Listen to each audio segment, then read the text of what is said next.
अस्वलाची झोप. खूप वर्षापूर्वीची गोष्ट आहे. सामी नावाचे अस्वल घनदाट जंगलात राहत होते. एके दिवशी खूप थंडी होती. सामी घरात झोपला होता.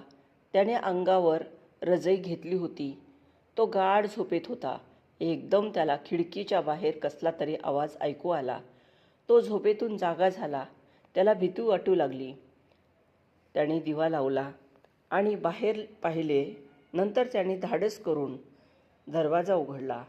वाऱ्याने त्याच्या हातातील दिवा विझला आणि पुन्हा अंधार झाला. त्याने परत आपल्या खिडकीवर काहीतरी वाजल्याचा आवाज ऐकला, परंतु खिडकीजवळ कोणीच नव्हते.